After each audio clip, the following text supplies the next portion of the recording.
receber essa palavra nessa noite, que vamos ficar bastante ligados naquilo que Deus tem para falar conosco através do servo do Senhor. Vamos falar com Deus. Senhor, nessa noite, Pai, nós queremos, Senhor Deus, ser grato a Ti pela vida, Senhor, do presbítero Ricardo neste lugar.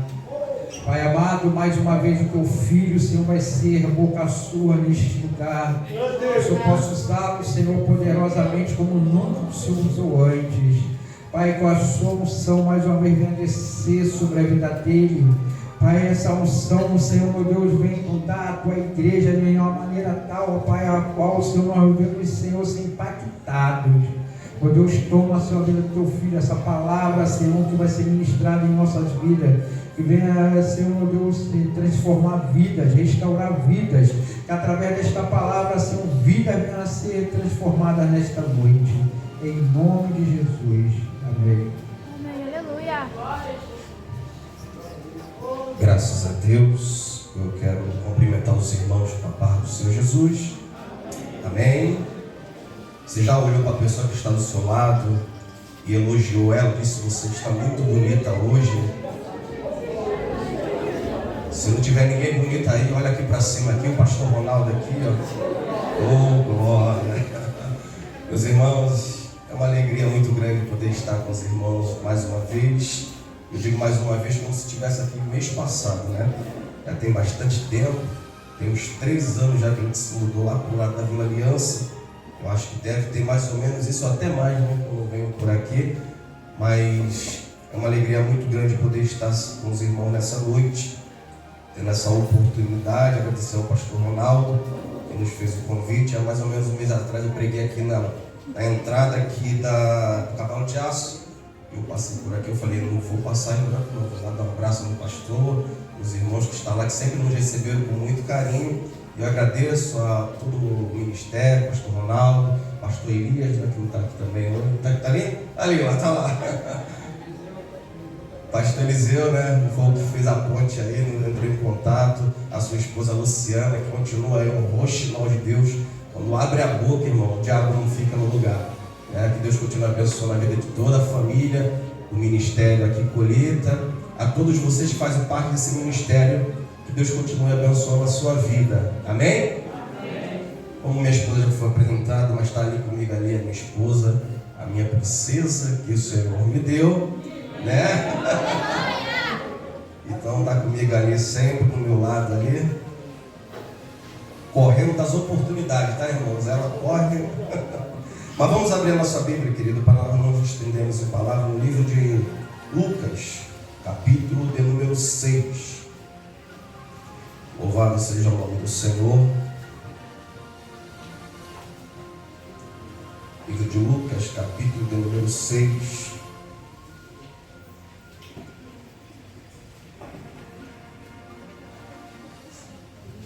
Glória a Deus.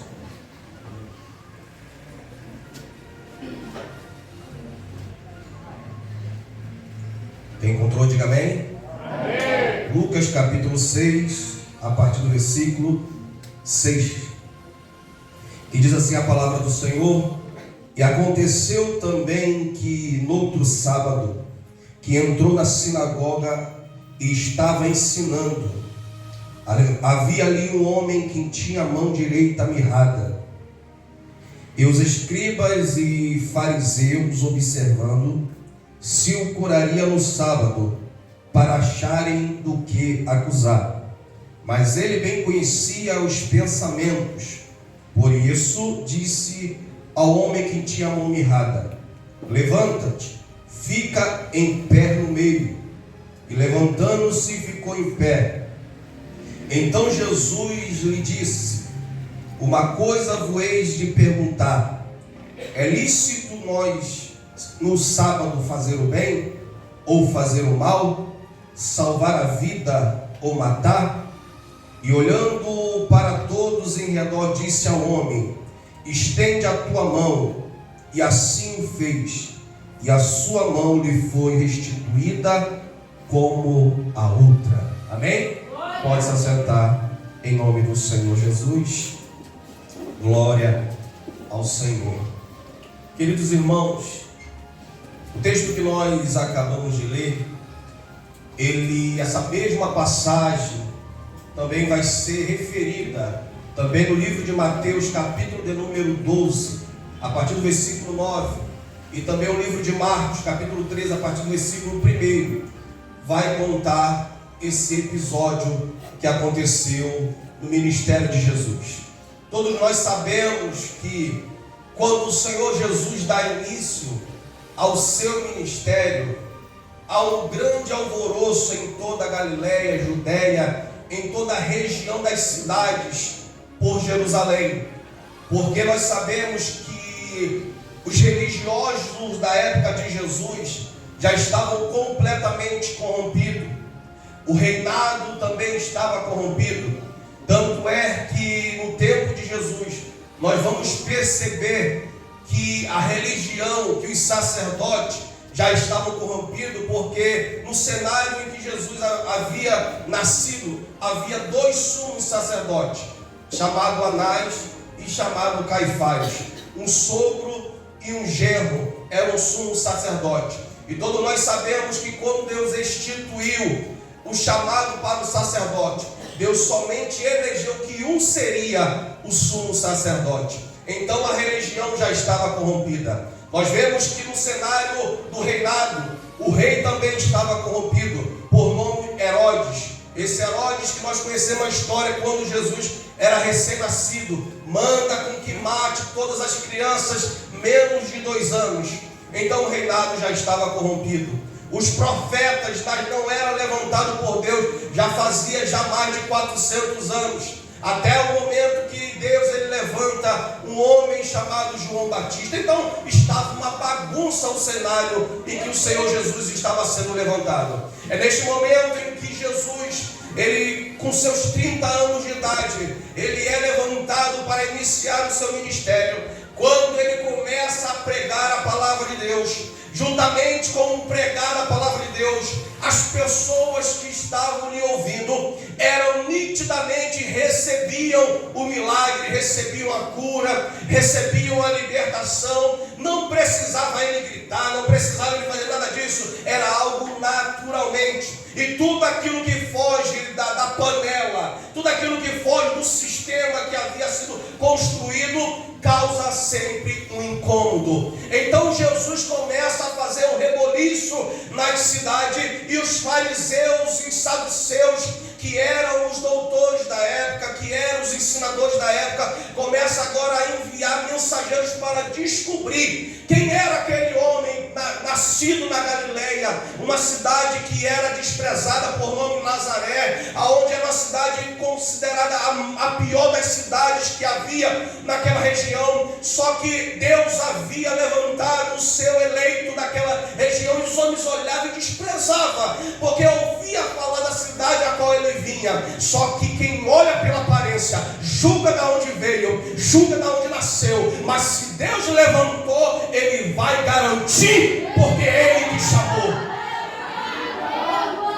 Então a Bíblia vai dizer que Jesus agora começa a incomodar, mandam pessoas para ver, e se filtra no meio das pregações de Jesus, se filtra no meio dos cultos, faz o relatório, leva para os saduceus, para o fariseu, dizendo: olha, este homem é diferente. Quando ele começa a pregar, as pessoas são trazidas nos leitos, nas camas, doentes, enfermos, totalmente destruídos. E quando ele começa a pregar, as pessoas levantam-se do leito, o cego começa a enxergar, o mudo começa a falar, o surdo começa a ouvir. Olha, é algo diferente. Quem sabe alguém diz assim: olha, eu estava do lado de alguém que estava acamado, enfermo, e de repente a pessoa deu um salto da sua cama e disse: eu estou curado, eu estou liberto, eu estou transformado.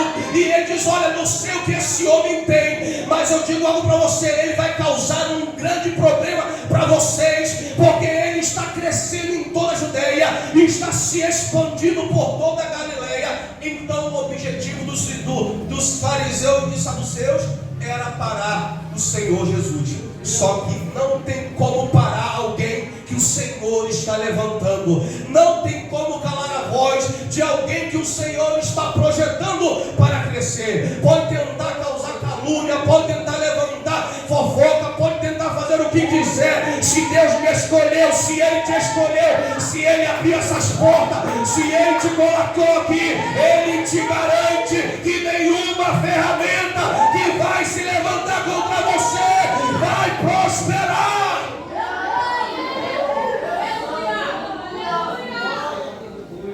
No capítulo 6 do livro de Lucas que nós lemos, o texto diz, a partir do versículo de número 6, que Jesus entra em um sábado dentro das sinagogas.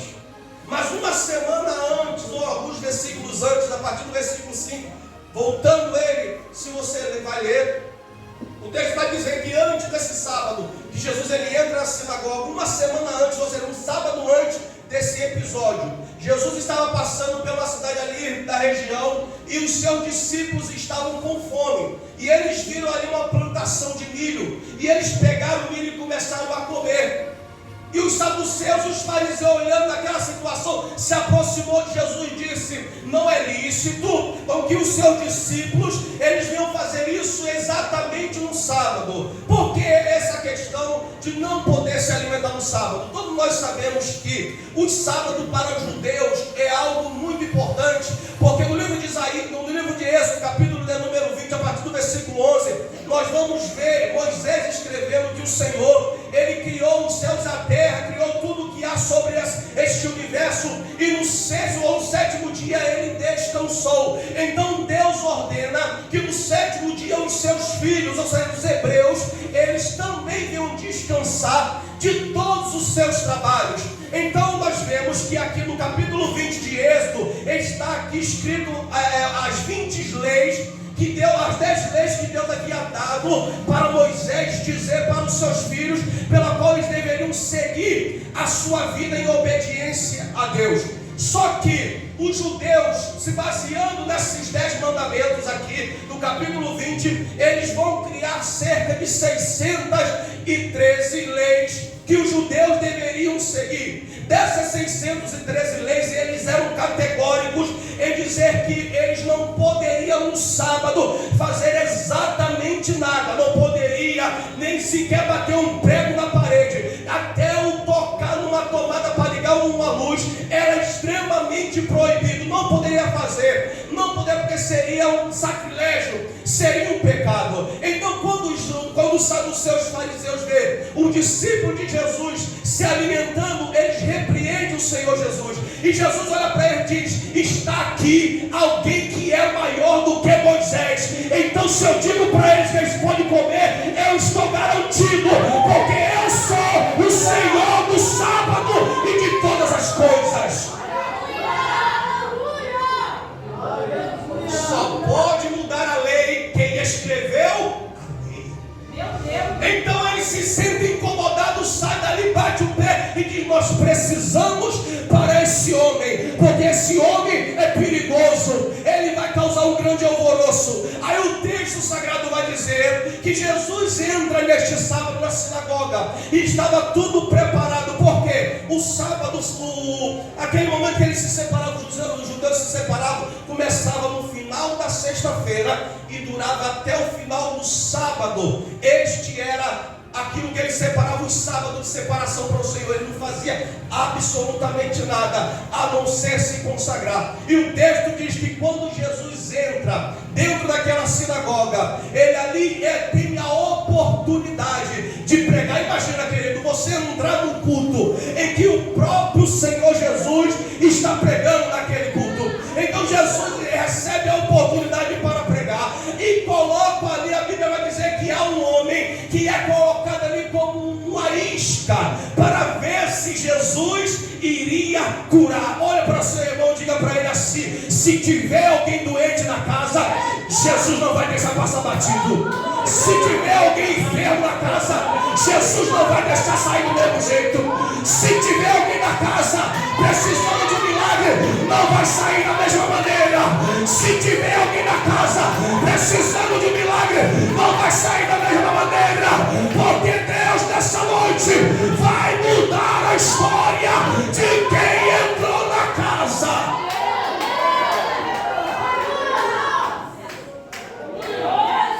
Aleluia.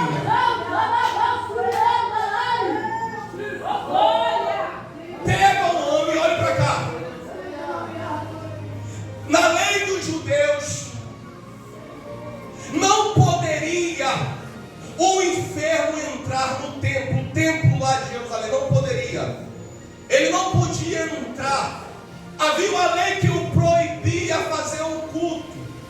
Então nós lembramos que quando o povo de Judá, o povo de judeu, estavam presos lá na Babilônia e ficaram presos durante 70 anos, que o templo foi destruído, não havia templo para eles poderem cultuar. Então o que é que eles fizeram? Esdras, ele cria as sinagogas para que eles pudessem se reunir para cultuar. Quando eles são permitidos voltar para dentro de Jerusalém e reconstruir a cidade que havia sido destruída, então não havia templo. Então Esdras, dentro de Jerusalém, começa a construir sinagoga. E a sinagoga ficou tão famosa que na época do Senhor Jesus, elas em cada cidade, em cada aldeia, tinha uma sinagoga ali para que o povo se reunisse. Os deficientes não podiam entrar dentro do templo, mas na sinagoga era permitido que um entrasse por reunião. Não podia encher a casa de deficiente, não. Pelo menos cada culto, cada reunião tinha que ter um deficiente. E naquele dia tinha aquele homem que estava com a sua mão atrofiada. Só que o interesse aqui de permitir esse homem entrar dentro da sinagoga, pelo texto que nós lemos, era para ver se Jesus iria ignorá-lo ou curar. O problema não era curar, o problema era que naquele dia era um dia específico, onde eles não podiam fazer ato nenhum.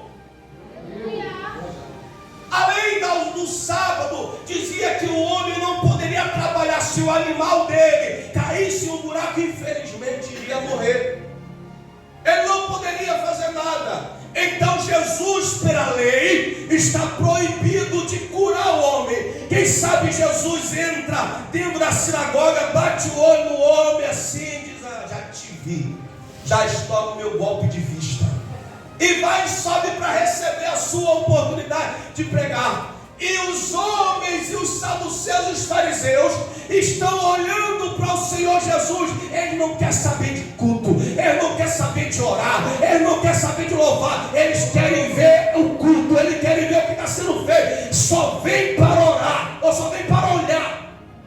E eu destaco aqui, infelizmente, 3 grupos que estão dentro da igreja. O primeiro grupo são o grupo dos telespectadores, daqueles que só vêm para assistir, daqueles que só vêm para olhar o que está acontecendo, daqueles que não querem ter compromisso nenhum, só vêm para ver mais um culto, alguém cantando, alguém orando, não quer ter envolvimento com a obra. Deus vai te pegar. O segundo grupo é o grupo dos curiosos, é daqueles que precisa saber o que está acontecendo lá no Ministério Colheita, tem que ver o que Deus está fazendo lá. Aí vem, fica escondido igual o 007 no nosso meio, mas Deus está dizendo: está escondido, eu vou te pegar, nessa noite eu vou te pegar. E tem o terceiro grupo, é o grupo do necessitado, que quando entra por aquela porta, já diz: eu vim adorar em espírito e em verdade, eu vim adorar para receber o fogo do Espírito.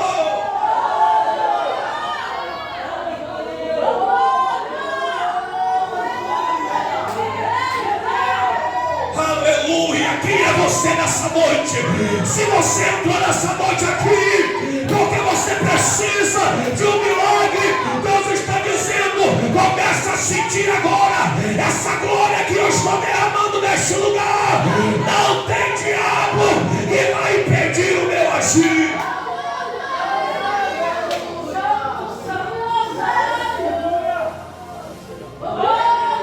Eles estão olhando para o Senhor Jesus. Eles não estavam ali para poder cultuar a Deus.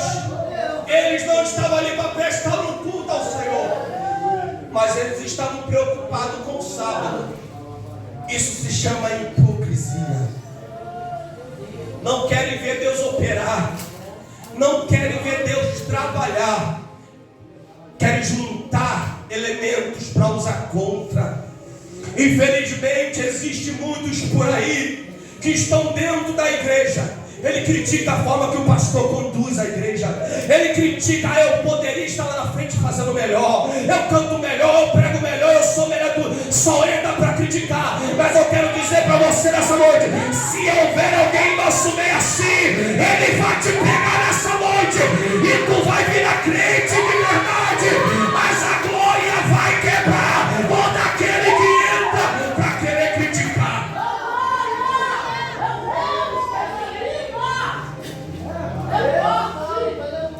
Jesus, conhecendo o coração deles, porque o homem pode planejar várias maldades em seu coração, escapa do pastor, escapa da irmã da direção, escapa de todo mundo, mas não tem como escapar de um Deus que os seus olhos são como chama de fogo, aquele que olha o homem por dentro e por fora, aquele que sonda, aquele que ele entra no meio do oceano, passeia no meio das nuvens, entra por dentro do mar, sai do outro lado, ele vai de uma ponta a outra do universo, não tem como se esconder dele. Jesus, olhando para eles, percebeu qual era o objetivo e a maldade dele. Olhe para cá. Jesus olha para aquele homem que estava lá atrás. Aquele homem, ele não poderia ficar nos bancos da frente, ele tinha que ficar lá atrás isolado. Se ele tentasse alguma reação de adorar a Deus explosivamente, ele era calado, porque é um deficiente, ele tinha que ficar no cenário, mas ficar calado, ele não precisava ser visto por ninguém, entrava de uma maneira e tinha que sair da mesma maneira. E ele, com medo de que alguém percebesse e colocasse ele para fora, só que dos olhos do Senhor não há como fugir. Jesus já tinha visto ele, olhou para ele e disse: homem, eu te vi nessa noite. Convidou ele, disse: olha, se todo mundo está te ignorando, se todo mundo está te colocando para escanteio, se todo mundo está colocando você para calar a boca, eu te digo nessa noite, ponte em pé, ponte em pé, se coloca de pé. Eu imagino todo mundo olhando, pastor Ronaldo, para aquele homem que estava lá atrás e que se colocou de pé. Olha para cá, todo mundo quando está sentado e alguém se levanta, este que se levantou chama a atenção de todo mundo. Aquele homem era o esquecido. Quando ele se coloca de pé, humilde, envergonhado, Jesus faz com que todo mundo olhe para ele. Todo mundo começa a olhar para ele e dizer: quem era esse homem? Ele chegou aqui agora? Como é que ele entrou aqui? Ninguém sabia esconder na mão para que ninguém visse, mas o Senhor estava dizendo: nunca mais você vai ser um qualquer, nunca mais você vai ser um esquecido, nunca mais alguém vai olhar para você e te desprezar. Vem para o meio, porque todo mundo vai ver o que eu vou fazer na sua vida. Quem pega, quem pega, quem pega, Deus vai mudar o teu cenário, Deus vai mudar a tua realidade, Deus vai mudar a tua situação. Todos vão ver o que Deus vai fazer. Pega, pega, pega, pega, pega.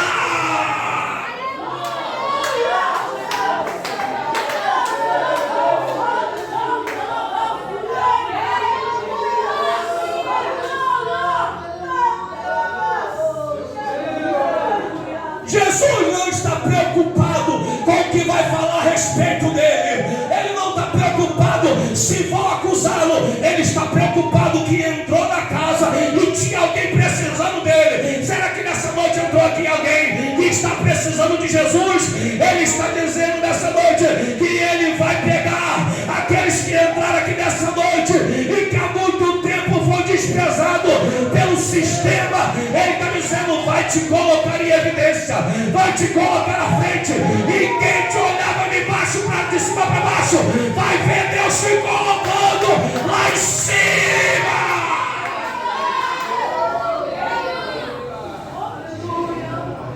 Vem para o meio. Aí Jesus olha para os homens quando o homem da mão mirrada estava no meio.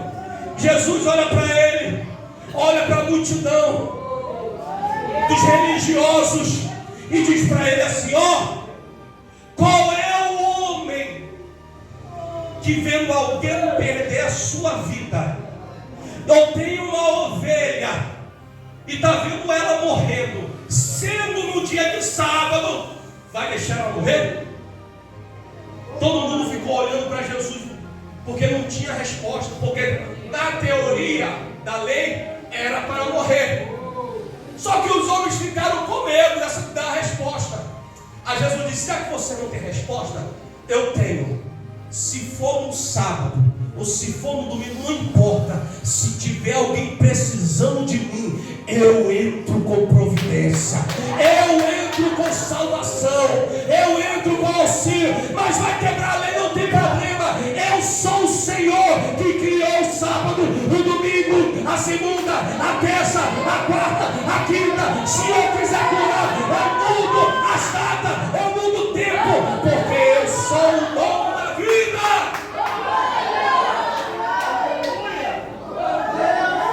Jesus nessa noite está dizendo para mim e para você: eu vou quebrar todo o protocolo para abençoar alguém nessa noite aqui. Eu vou quebrar todo o protocolo para mudar a história de alguém aqui que recebe. Deus vai quebrar todo o protocolo nessa noite para abençoar.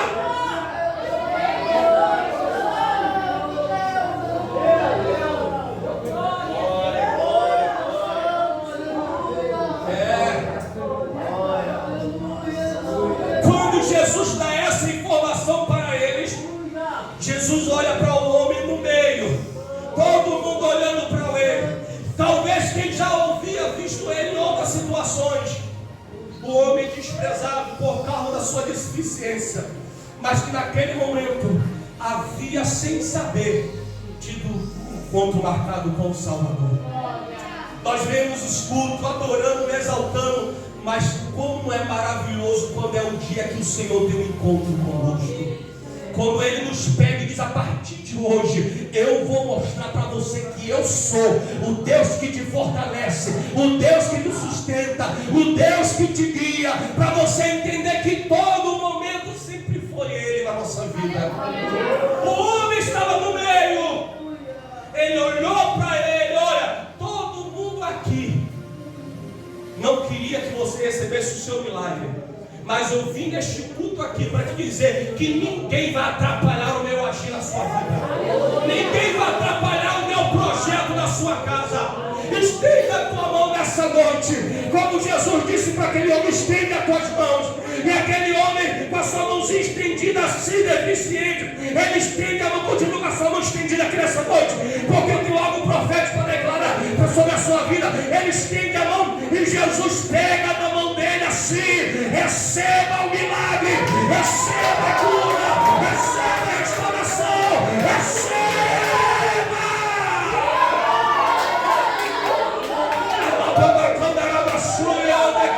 De repente aquela mãozinha atrofiada começou a se abrir, começou a se estender, e Deus está dizendo para você nessa noite: se tem alguma coisa na sua vida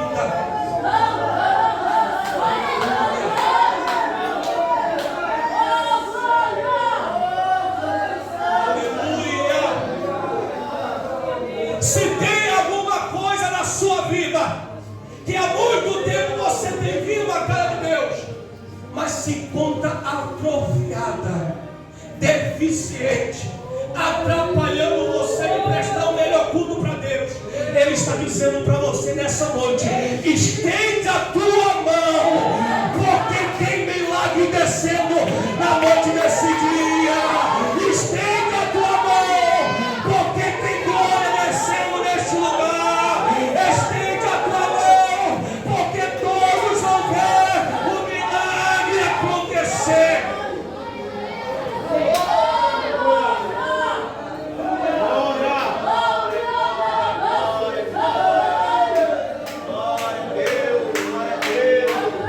Aquele homem abre a sua mão e a mão está normal, como a Bíblia diz.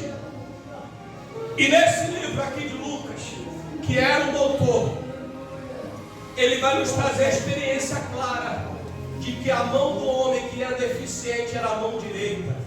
Temos outras Bíblias mais antigas, traduções antigas que não falam sobre isso, mas o tradutor dessa nova versão vai falar sobre mão direita. Não quero dizer se era mão direita ou mão esquerda, mas isso é importante mencionar, porque para os judeus a mão direita era a mão da bênção, era a mão que abençoava, e a mão esquerda era a mão que normalmente era a mão para os trabalhos domésticos, para as práticas domésticas. Então o que Deus estava querendo dizer para aquele homem, o que eu estou restaurando na sua vida é algo que estava fazendo falta para você há muito tempo.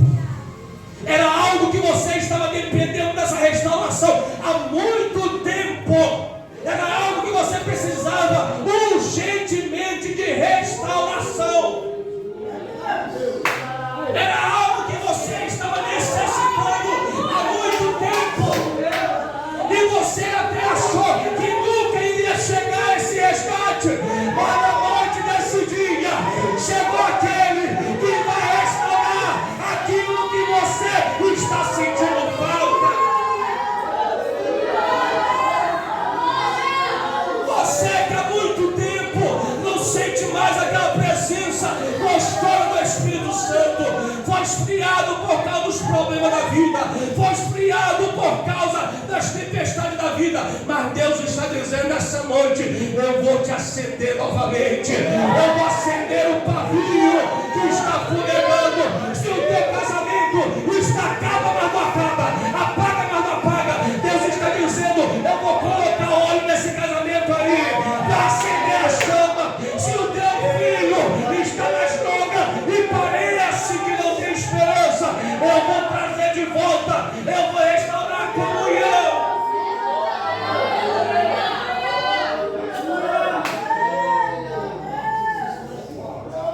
Aquele homem tem a sua mão restaurada, e todo mundo começou a ver ele pulando no meio do culto. Quem queria que ele se calasse, quando viu ele receber o milagre, ele não queria saber das críticas, ele não queria, porque quem recebe o milagre não está preocupado com as críticas. Quem recebe uma resposta não está preocupado se está agradando quem está à sua direita ou à sua esquerda. Quem recebe o milagre, ele pula, ele glorifica, ele sai correndo, ele não está preocupado se alguém vai se agradar. Aquele homem começa a receber o milagre, a receber a cura, a glória, a glória, a glória, a minha vida foi mudada.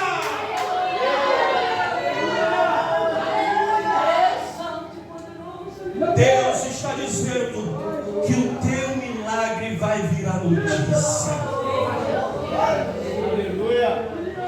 Aleluia. Quem não acredita que esse atrofiamento vai ser restaurado, Deus está dizendo, está chegando a hora, está chegando o momento. Você vai sair nessa noite aqui com a sua vida renovada, porque Deus nessa noite está dizendo, quanto mais você adora, mais o milagre desce. Quanto mais você glorifica, mais o milagre desce. Quanto mais você rasgar a alma, mais o milagre desce.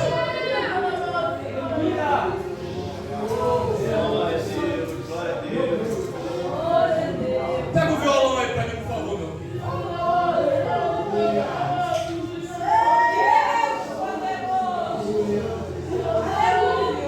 Só você que acredita, louva assim comigo. Aquilo que parecia impossível, só que está sendo restaurado. Cante forte, cante. Não ter saída. Aquilo que parecia seria morte. Cante. Sou um milagre, estou aqui. Tem forte, quem está recebendo um milagre, vai. Aquilo que parecia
na vida do homem. Aleluia! As pessoas procuram prazeres em tudo que não presta lá fora. Mas quando o homem tem um encontro verdadeiro com o Senhor, ele descobre que nada pode lhe prender a este mundo pecaminoso. Eu e você somos bem-aventurados, porque em meio às tempestades e às lutas dessa vida, nós temos alguém que está no nosso lado dizendo: estou contigo por onde quer que foste. Destruí os teus inimigos diante de ti e fiz para ti um nome como o nome dos grandes que é na terra. Por isso, querido, não pare, não desista, porque falta pouquinho para nós irmos para um lugar que Ele nos prometeu. O problema, eu fecho agora, o problema é que muitas das vezes nós ficamos muito presos ao que nós podemos perder nessa vida. Só que o cristão não tem nada que se prender aqui e nada a perder, só tem a ganhar. Porque o que nos foi prometido está guardado lá em cima no céu. Então que você saia daqui nessa noite sabendo disso, que nada e nem ninguém vai impedir o que Deus tem para a sua vida. Receba essa palavra e eu agradeço a oportunidade de Jesus.